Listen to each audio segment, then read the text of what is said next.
everybody, and welcome to my review of Dinosaur, the Disney 2000 animated feature, just called Dinosaur. Yeah. So, you're probably wondering why I'm reviewing this movie. Basically, I had contemplated for a long time, like for a couple of years on end, when should I review Dinosaur? And I thought now would be a good time. And also Harry Thomas's review was up of this movie recently, so do check that out. And his review kind of inspired me to get off my butt and actually review it, because it's a very nostalgic film to me.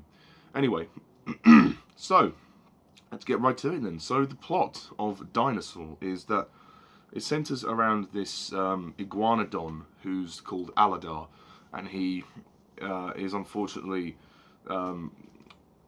torn away from his mother and raised by lemurs due to an unfortunate attack on his home, and then the lemurs raise him to be good, and then an unexpected meteor shower hits the lemurs tree, and Aladar escapes with 4 of the lemurs who are closest to him, and then they come across some raptors and join this herd of dinosaurs. Quite a lot of iguanodons are there as well. So, and Aladar forms a kind of a romance with one of them, Neera, who's the sister of the leader, who's called Kron. He's just this big brute, this asshole, and his sort of henchman, Bruton, are kind of unmercifully driving the dinosaurs to this place called the nesting grounds, which are just like the utopia, the kind of the safe haven, the place of paradise and peace, whilst being hunted down by raptors and carnivores, and Aladar becomes very much a leader in himself, trying to help the older dinosaurs, and then going back to save the others from the carnivores. So it's really a story about survival, and yeah. So, Dinosaur. Now, this movie gets kind of a mixed response in the press. I think when it came out, it definitely received a lot of hype, because the trailer was just essentially the opening scene, sort of cut down a little bit. And I was kind of excited for it, because I had a VHS of the Disney movie Tarzan, and the trailer for Dinosaur was on there, and I definitely, I look back on that, I thought, wow, this looks cool. And in seeing the movie, you go, yeah, it's really cool. I think this is a great film. I'm not with the critics on this one. I mean, the critics say that the film goes a bit stale after the opening scene, because then the animals start to talk, but really, the way I look at it is that this is a film for a younger audience. It's for a sort of a family audience, but younger children aren't going to watch it, so they're going to need to kind of understand what's going on. And excuse me, I have a cold, but cold symptoms be damned, I will get through this. They need to understand what's going on, and for the purpose of that, they need to have characters who they can hear as well as see, because otherwise they go, oh, what about that one? But what? Well, they'll get confused, because they'll be kids. So the opening scene, that's fine. You leave that without dialogue, because that works. That was beautiful. But to have the actual characters without dialogue, I think would be very confusing and slightly, misleading. But I thought having the dinosaurs talk was fine. I didn't have a problem with it whatsoever. I mean, let's talk about the characters. The movie has quite a lot of characters, so I'll try and keep this brief, but the main ones let's focus on. So,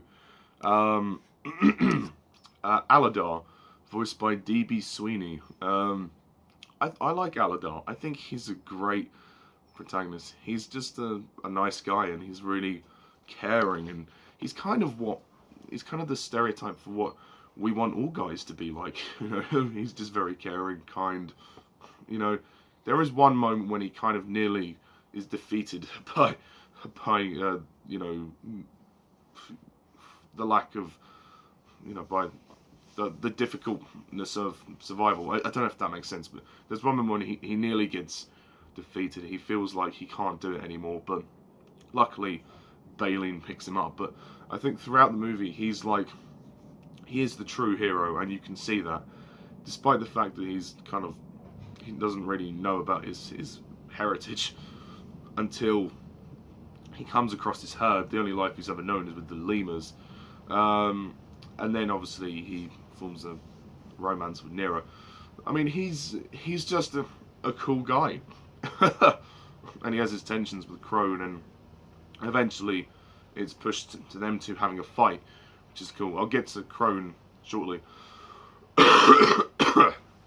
Excuse me. Okay, so Neera, voiced by Julianna Margulies, if that's how you pronounce her name. Neera's cool. Neera's fine, but I think out of the characters, she's probably the one with the least amount of development. She is basically just a love interest. I mean, and she can see that her brother is being an absolute dick, so she's trying to wrestle with that as well as her feelings for Aladar. My problem with Neera is that the love story just doesn't work. It does. I mean, you kind of buy their chemistry, but you just don't. Like, the amount of time they spend with each other is nil, like barely anything. I mean, there's a couple of glances at the beginning, and then they have one scene together, and then by the end of the movie, they're laying eggs. It's like, oh, blimey, I mean, that was quick. I mean, God, if that happened to me, I'd be bloody shocked. But, no, I mean, for what it's worth, the actress does a good job, a good enough job, you know, it's a fine part. And there's a moment when she helps up the little iguanodons, so that's nice. She's also kind of similar to Aladar in the sense that she's quite caring, and at the end of the film, she does eventually walk away from Kron when she pushes him over before he's about to kill Aladar. You know, when they're having a fight. So she's a really good person as well as Aladar. So they're both very similar, which is why I like when they come together, because they are a good match for each other. Kron. This guy's a dick. Yeah, Kron is just an asshole. He's an absolute prick. The actor Samuel E. Wright. This is Sebastian from The Little Mermaid. Yeah. I mean, you know, he's not going to be all jolly this time. He's just basically a big brute. He's a dick. You know, he's selfish. He doesn't care about anyone else. His only goal is to get him to the nesting grounds. He doesn't care about the herd. You know, there's a moment when Neera says to him, you know, we haven't gone this long without water. We need to, you know, if we keep going, we're going to lose half the herd. And he says, well, then we saved the half that deserve to live. It's like, dick, why would you just think like that? You know, you need water. You need... Why? You know, it's just... You do question him quite a lot. But, I mean, I don't think he's a completely bad guy. I just think it would have been nice to have Kron and Aladar kind of... There would have been some resolutions. Like, because, I mean, you know, spoiler alert, when Kron dies at the end, he just dies. There's no emotional resolution to his character. It's just he's a brute the entire film, and he's just like, oh well, okay, so we don't feel anything when he dies, and that's sad. I would have really liked to have seen Kron apologize to Neera and Aladar and actually pass the torch to Aladar as the leader. He should have said to Aladar, you know, I cannot lead the people, you should lead them, you are the leader, my time is up, it's time for you to lead them. I think that would have been much more emotionally impactful. I mean, it's still sort of sad to a certain extent. I mean, you kind of understand Neera's sadness when, you know, because this is her brother, so, you know, that is quite sad. Another character I find really interesting is Bruton. I mean, at first you think, okay, he's just like Kron, he's just a big brute, and he's kind of like, hence the name, Bruton, you know, he's just kind of there, and he's kind of just following Kron's orders, but at the end of the day, he's quite a complex character when you think about it. I mean, they could have gone a little bit further with him, but I thought what they had was fine. I mean, when they see him injured and they help him into the cave, then he has that moment with Pleo when he says, why is he pushing them on with false hope? You know, I've accepted my fate, which is to die here, you know. So he's quite an interesting character. Excuse me. And then he bravely helps Aladar and the other dinosaurs escape the cave fight the Carnotaurs, but obviously at a cost, because he smashes the cave and sacrifices himself. I thought that was very well done. So the movie's very moving. There's a lot of sadness, there's a lot of tragedy in this film, which a lot of people disregard. It is serious and tells a quite serious story. And I guess the other characters to mention are Leighton and Ema and Earl. They're like the eldest of the pack. They're always walking to the back. Leighton is a brontosaurus. She's huge, and her best scene is when she bashes open the cave. That scene is absolutely fantastic. You didn't expect her to do that. It's actually a moment when she injects a lot of morale into Aladar, because that's the point when he's given up. She's like, shame on you, you know, I am willing to die in here. And she raises her feet and goes, poof, poof. You go, oh my god, that is brilliant. For somebody that old to do that it's brilliant. And then they all start to do it, and then what do you know, they find the nesting grounds. It's such a perfect moment. Ema's very funny as well. Ema's probably the funniest character in the film. I like Ema very much. If you could sleep that deep, honey, you'd be dead. I got blisters on my blisters. I think, is it Della Reese does a good job. I mean, they are bringing the sort of the charm and the light relief. There is a lot of charm to Dinosaur as well in the performances. So it's not completely serious. Don't think it is a completely serious film. It probably would have been without, without the dialogue, I think.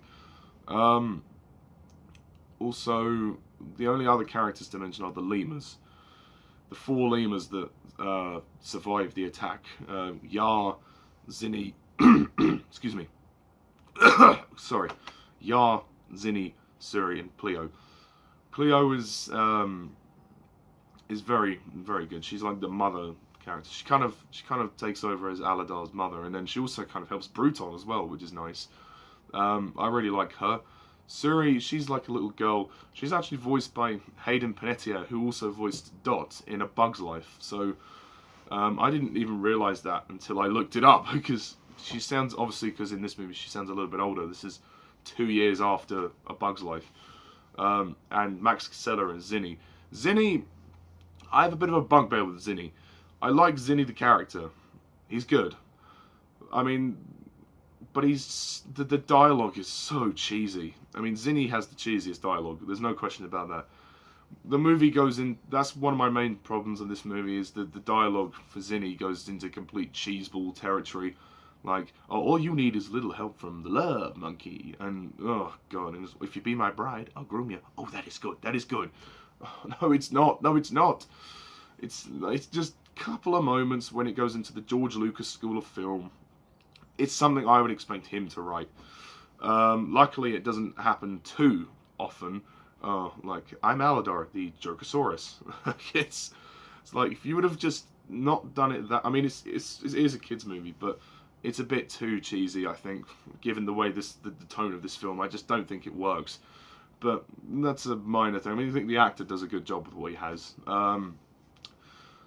And, you know, there could be a overabundance of characters at times, because the lemurs, we focus on them in the beginning, and the scene when they have their sort of mating dance ritual, like the courtship or whatever you call it, that was really good. That was really lovely. And then obviously they're landed and destroyed by the meteor attack. That was a brilliant scene. That was very intense and tragic. And it's a shame that only 4 of them survived, along with Aladar. So that was very sad. The movie doesn't hold back on its emotion. And the scene after they survive, when they're looking ahead to the burnt tree, and they're trying to call out to them, and then they see, oh, they're all gone, and they have to leave and find somewhere else to live. It's heartbreaking. It's sad. Even though we don't know many of the other lemurs as characters, we've seen them as a tribe's already established in that one courtship scene. You know, it's really sad. It's very moving. I also think the action sequences are very impressive. There's a lot of good dinosaur fights. as well. It gets brutal at certain points. I mean, a little bit brutal, not like majorly. But there are moments when you go, wow, that's gritty. That's really gritty. The raptor chase was great. I really liked that. I liked the scene in the cave. That was really well done. The fight with the Carnotaurs there. And obviously the climax on top of the rocky mountain I thought was awesome. When, I mean, obviously the Carnotaur catches up with them. And then he's running towards them, and then Aladar roars, and then all of them start roaring. Just such an epic moment. When also Kron and Aladar's fight is brilliant, because Kron he just doesn't listen. This guy is a dick. What will it take to, you know, get Kron to understand? And you know, Aladar doesn't want to fight him, but he's getting fed up of his you know, of his attitude. And you know, he says, "Oh, you're gonna kill the herd. I know a way to the valley. Everyone can make it. Now follow me." And then that's it. That's Kron gone, and they have a great fight, you know. And then he's about to kill him, and obviously Neera pushes him over, and then that's her done with him. You know, she's like, "Well, you're failing to see the way out of this. You know, it's either your way or the highway." So yeah, and the moment when they all of the herd walk away from Kron, it's just powerful. There are some powerful scenes in this film. People who don't like the movie just overlook things in it so much. And talking about brutal scenes, there's a moment when Bruton takes a scout, and they're looking for water, and then they're attacked by 2 Carnotaurs. The scout is pulled down into the dark by one of the Carnotaurs. The other one chases Bruton, and then in the background of the shot, you can see the other Carnotaur ripping his guts out. I mean, I never noticed that until I watched it, like, before I was going to review this movie. I thought, wow, that's just brutal. Oh my god. I think it looks fantastic. I mean, the movie is a visual masterpiece for its time. I think the CGI has aged remarkably well. I mean, the way they did this movie was combine elements of live action and CGI by having live action shots and then slotting in the CGI dinosaurs was fantastic, and it creates a very realistic blend, and I think it really works rather than making it fully animated. You know, it gives a nice sense of realism, considering that the movie is quite a serious tone. It's good that they've done that, and especially like for scenes like the meteor attack, which looks so real and very impressive. I mean, obviously elements of that are effects, because they can't literally, you know when a meteor is going to hit and then, oh, let's film that. No, they can't do that. That wouldn't be fair. And also the soundtrack.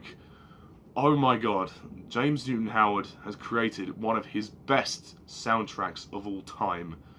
The score is just brilliant. The score is a masterpiece. I love this soundtrack. I even bought the soundtrack to this film because it's so good. I mean, I honestly, Dinosaur has one of the best soundtracks of any Disney movie, and you know, it's a musical score. There's no songs. You know, characters don't break into song. You know, and that they wanted to get away from that and just do something else. But the actual music they have is brilliant. Particularly the opening scene is beautiful when because of the music.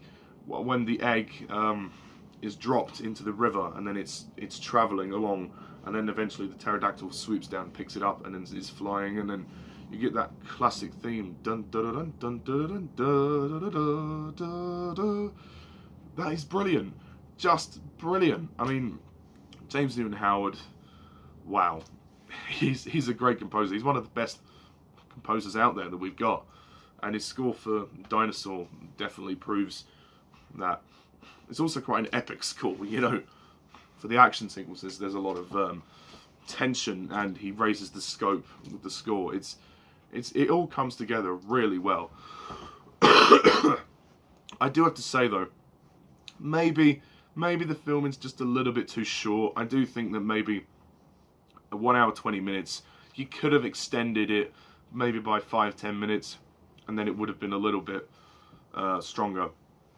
I do really enjoy this movie though. But as I said, some of the problems for me just lie in the cheesy dialogue for Zinni, the fact that Kron doesn't get any resolution. Bruton does, but Kron doesn't. Like, in his death scene, he should have passed the torch to Aladar. They should have, you know, made amends. That would have been nice. Again, then the movie's too short. Also, one other thing I have to say. The Carnotaurs, as scary as they are, one thing I've never understood, why don't the Carnotaurs talk? If anybody can answer me that question in the comments, please let me know, but why don't the Carnotaurs talk? It's just never made sense to me. I've never understood it. Because all the other dinosaurs talk, so why shouldn't the Carnotaurs talk? I mean, also the raptors don't talk, as well. Like, but Kron talks, you know, it doesn't really make sense. There's no clear distinction of that. But this is a wonderful movie, a really wonderful film, and it looks great. And I think it tells a very good story about survival and also banding together to survive, that you have to work as a team to survive, like teamwork. And also the scene when they find the water is great as well, because they work as a team.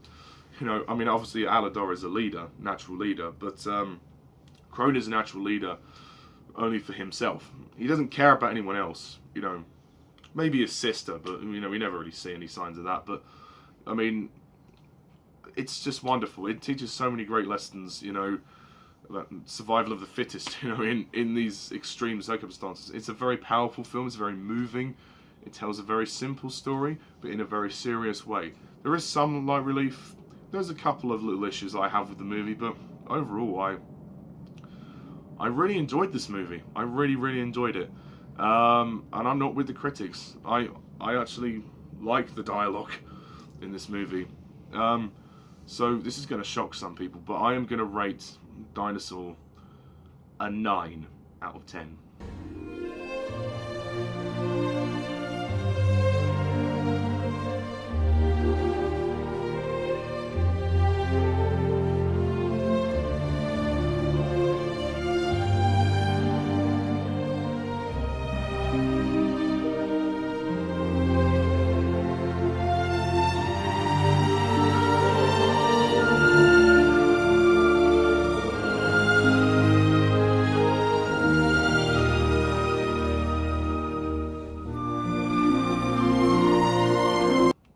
I was toying with 8 or 9, but I think, you know what, I'll give it a 9, because I really do like it. So yeah, and I would have actually loved to have seen a sequel to this movie. I would have liked to have seen the stories continue, because I like these characters, and I think there could have been more potential for this to continue, but sadly there was only this one. I don't know if it was because the film critically didn't do very well, or maybe just Disney had other projects going, but yeah, I don't know. So yeah, that's my review of Dinosaur. I want to mention Harry Thomas again and his review. Go and check that out. But yeah, so stay tuned for more reviews. Thank you guys all for watching, and as always, I'm Mr. TARDIS11. See ya.